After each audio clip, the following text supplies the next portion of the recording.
कसरी बन्यो सिंहदरबार?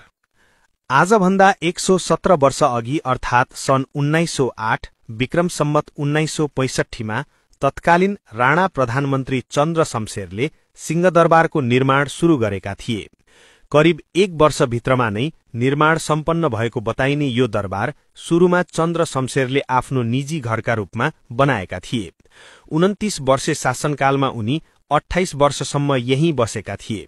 विक्रम सम्वत 1982 वैशाख 1 मा प्रधानमन्त्री चन्द्र शमशेरले यही दरबारबाट दास प्रथा उन्मूलनका लागि ऐतिहासिक घोषणा गरेका थिए। युरोपेली शैलीमा बनाइएको यस दरबारको प्रवेशद्वारमा रहेका सिंहका 2 मूर्तिहरू छन्। यसैकारण यसको नाम सिंहदरबार रहन गएको हो। सिंहदरबारको डिजाइन कुमार नरसिंह राणा र किशोर नरसिंह राणाले गरेका थिए। यसको वास्तुकलालाई आजको दिनसम्म पनि निकै रोचक मान्ने गरिन्छ। डिजाइनहरूले सिंहदरबारको डिजाइन गर्न पल्लाडियन, कोरिन्थियन, नियो क्लासिकल मेन्सन र बारोक जस्ता युरोपेली वास्तुकलाका विभिन्न शैलीहरूबाट रिफरेन्स लिएका थिए।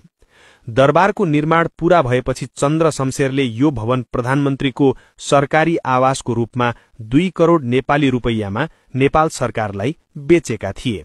विक्रम सम्वत 1986 मंसिरमा उनको मृत्युपछि पद्म शमशेर बाहेक, जो आफ्नै ठूलो दरबारमा बस्थे, अन्य राणा प्रधानमन्त्रीहरूको सरकारी आवासको रूपमा यसलाई प्रयोग गरिएको थियो। सिंहदरबारमा बस्ने अन्तिम राणा प्रधानमन्त्री मोहन शमशेर थिए। 2007 सालमा राणा शासनको अन्त्य भएपछि पनि उनी यहीँ बस्थे।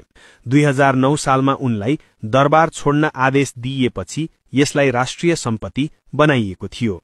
2030 सालमा सिंहदरबारमा विद्युत सर्ट भएर आग लागि भयो। त्यस घटनाका कारण मानवीय क्षति भएन, तर परराष्ट्र मन्त्रालयसँग सम्बन्धित महत्वपूर्ण कागजपत्र र दस्तावेजहरू जलेर नष्ट भएको थियो अनि तत्कालीन प्रधानमन्त्री कीर्तिनिधि बिष्टले आफ्नो जिम्मामा रहेको सरकारी सम्पत्तिमा क्षति भएको भनेर राजीनामा दिएका थिए। आग लागेपछि सिंहदरबारको बाँकी रहेका भागहरूको पुनर्निर्माण र ध्वस्त भएका भागहरूको पुनर्निर्माण गरिएको थियो। त्यसबेला पहिलेका मूल वास्तुकलालाई सकेसम्म बिउताउने प्रयास गरिएको थियो, तर केही मौलिक संरचना र सजावटहरू भने गुमेका थिए। राणा शासन विरुद्ध लडेका दशरथ चन्द्र, धर्मभक्तमाथेमा, शुक्रराज शास्त्री र गंगालाललाई मृत्युदण्ड दिने फैसला जुद्ध शमशेरले यसै दरबारबाट सुनाएका थिए। त्यसका लागि त्यहाँ विशेष अदालत गठन गरी उनीहरूको मृत्युदण्डको फैसला गरिएको थियो।